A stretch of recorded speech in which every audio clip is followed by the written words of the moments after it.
Hi, this is Pat, the serial gamer. It's been a while, I know. Just a quick heads up that I've had quite a lot of technical issues while recording footage for this game, so the image quality unfortunately might be a bit uneven. I apologize for that in advance, it won't happen again. So without further ado, let's have a look at Lady Croft's second adventure. When Toby Gard created the first Tomb Raider game, car design pretty much let him do what he wanted.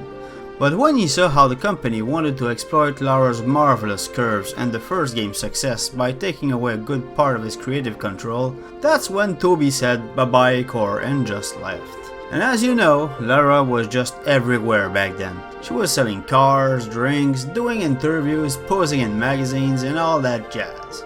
As for Tomb Raider 2, starring Lara Croft, a good chunk of the team that worked on the first game was back, and they must have been about a dozen overall.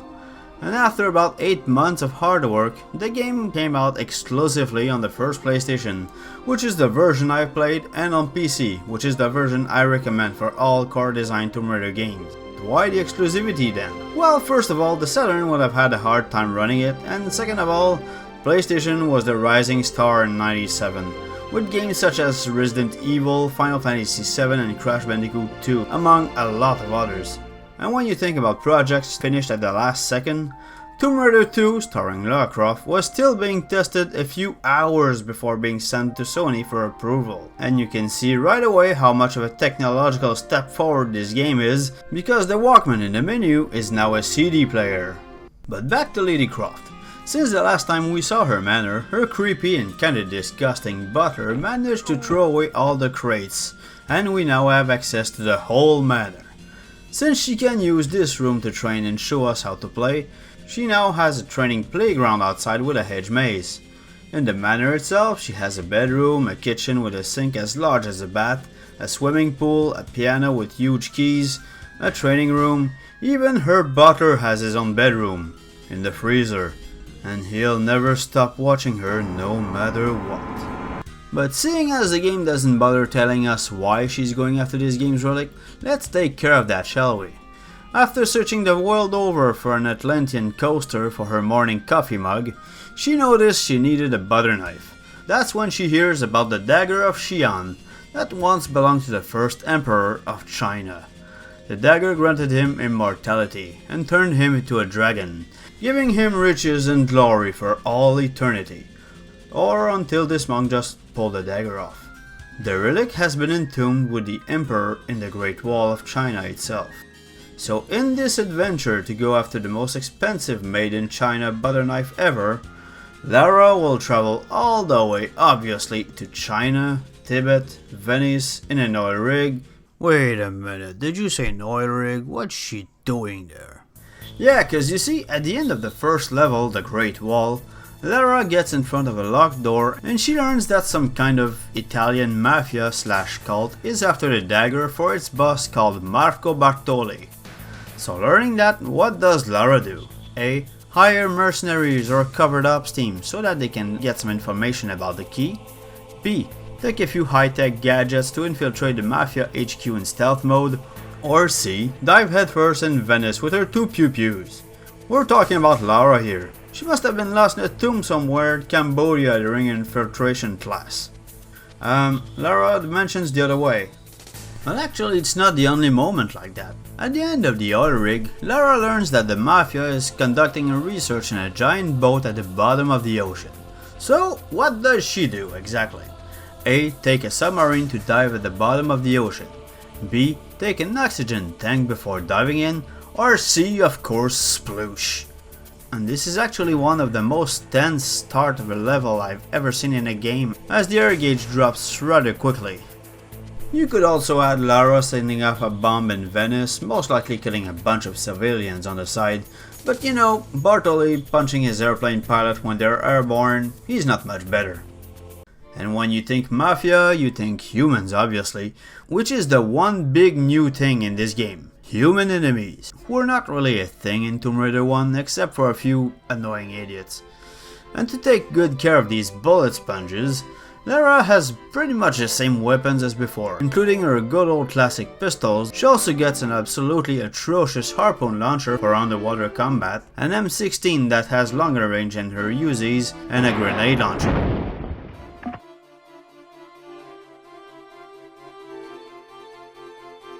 But human enemies also usually means a more straightforward approach to level design.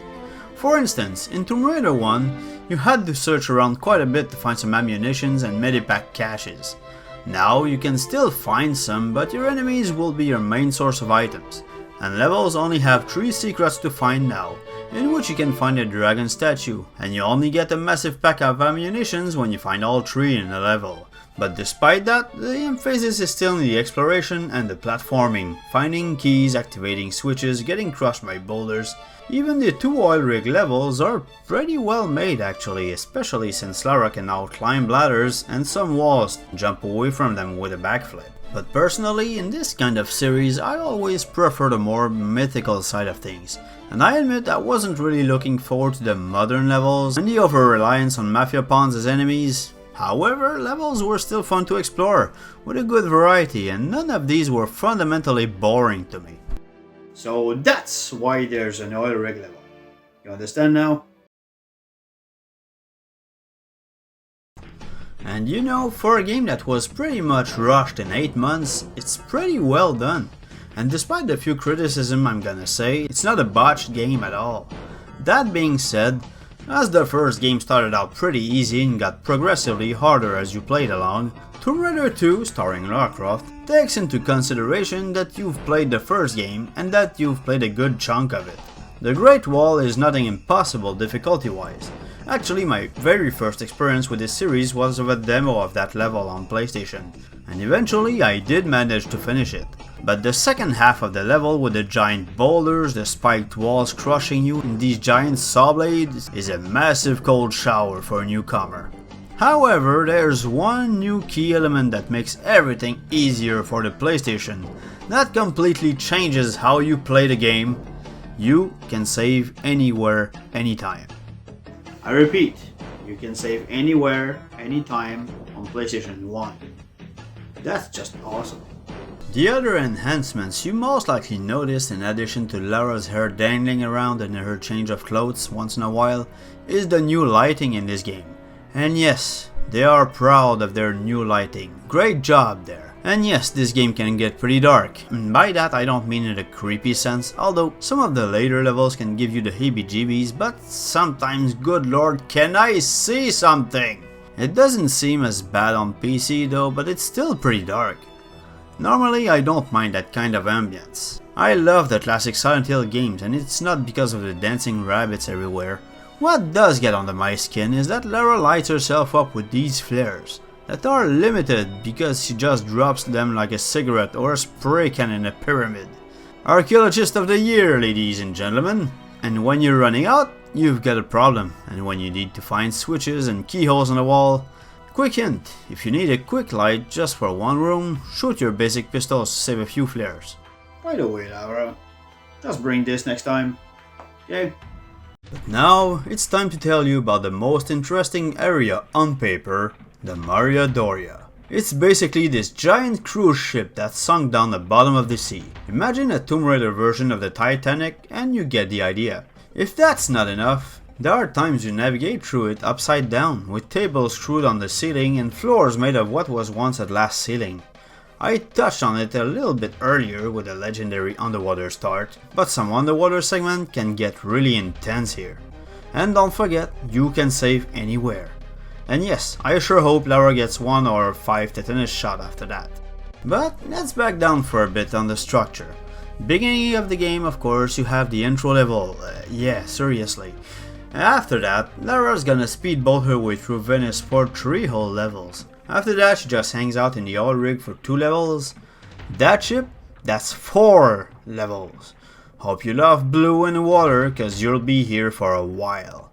After a first level in the engine room that's actually not too bad after the start you already know about, you get to the wreck of the Maria Doria. That's the name of the level, by the way. So what lies in this wreck of the Maria Doria right after breaking your legs? Pulling block, wandering in the dark, pulling blocks, defying gravity with our corpse, pulling blocks, jumping as if our life depended on it, cause that's the case. This square that opens a trapdoor. Look for 3 breakers to do what? Pull a block. Oh, we're not done yet. Oh hey, look, something happened somewhere. A really long swim. By the way, did you see that key while 3 barracudas and 2 sharks were munching on your toes? Oh my god, we're not done yet? More dumbasses! A long swim hidden behind a cave. Where do I go now? Of course, the exit's on the wall. There are 2 more levels after this.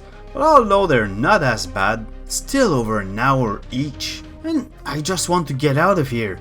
All of this to find some thingamajig we'll use to find the key to the door to the temple that houses the Dagger. Yup, it's a Tomb Raider game alright. After the Ship of Pain, it's actually the best part of the game. Tibet.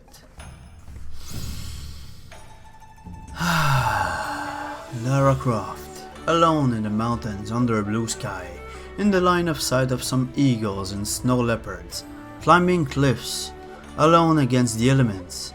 Now you're talking! So after toying around with a concrete snowmobile, Lara eventually gets to my favorite level in the game, the Barkhang Monastery. Basically, you get to explore a ton of room to find these prayer wheels, and you can keep your inner peace by letting peaceful monks unleash their built-up rage on the Italian mob. Shoot on the first few mafia guys you see for a bit and boom! Friends with monks forever. And as they say, let them fight. Just don't shoot the monks cause they tend to not like it for some reason. After we're done with the monks, it's back to more mysterious ruins, which brings us closer to a Tomb Raider 1 feel actually. There are still some mobsters, but it's much more balanced than the first half of the game, and it's much more enjoyable because of this in my opinion. My second favorite level is the Temple of Xian, which is the level that feels the closest to what we had in the first game, with much more emphasis on discovery and deadly traps. If you don't like spiders, good luck. But as I said earlier, Lara, bring a flashlight for God's sakes. But despite this, I love this level, just like the second half of the game and all of its finale. I mean, what the heck even is this? But as I said, the levels in the first half are not bad by any means. There are still a lot of platforming, some puzzles are interesting or literally just don't make any sense, like this saw for which you need to insert a chip for it to stop, which allows you to take a card. I mean, you could just pull the plug, or I don't know, think for a millisecond before taking the card, Lara, what are you doing? But basically it's only the human enemies that I find annoying, and the combat system might not have been thought out with these guys in mind either. Exploring an old abandoned opera house and the ship are good concepts, but for me the modern environments are just not as interesting to explore than tombs. Also, one of the last platforming bits in the game asks you to do a reverse backflip from a ladder to grab another ladder, which requires some intense controller gymnastics to accomplish. Look, it's square to jump, circle to turn around, and X to grab the ladder. Of course, if you fall down, there are both spikes and lava. After I lost about half of my gameplay footage because my capture card decided it just didn't want to work anymore, I had to play the entire first half of the game again. And luckily, after you finish the game you get unlimited ammo and flares, which is really useful to discover secrets you might have missed, even though you're rewarded with a ton of ammunitions that are already unlimited.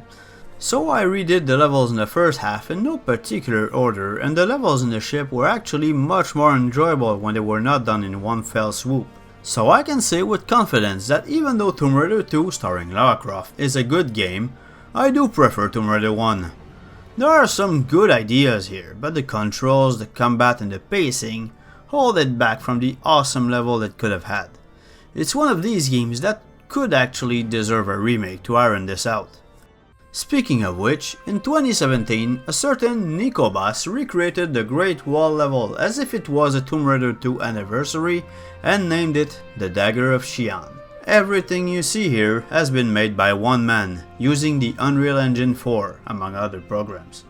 To put it simply, it's excellent, and it would have its place among the best levels I've played in the series. He did switch around the final obstacle course from the original for a brand new puzzle that just fits right in actually. Also, he added a few more puzzles, more room, and a few journal entries to look around for that add just a little bit of welcome lore. If you like what you're looking at, I strongly suggest you download it. It's free, and he's still working on it actually. As of this recording, he's working on the Croft Manor actually. Crystal Dynamics themselves gives the demo its seal of approval, as long as he's not making any profit off of it. You know what other way you could encourage him, Crystal Dynamics? Huh? So, yeah, encourage him. He deserves it. So next time I tackle a Tomb Raider game, it's gonna be on PC, and I'll be heading in pretty much blind, as I never played any other Tomb Raider game by Core Design. So it should be, interesting. As for the next episode, I'll try to make up for the lack of nature and wildlife in this one for a platformer game that happens entirely in the jungle. See you guys then.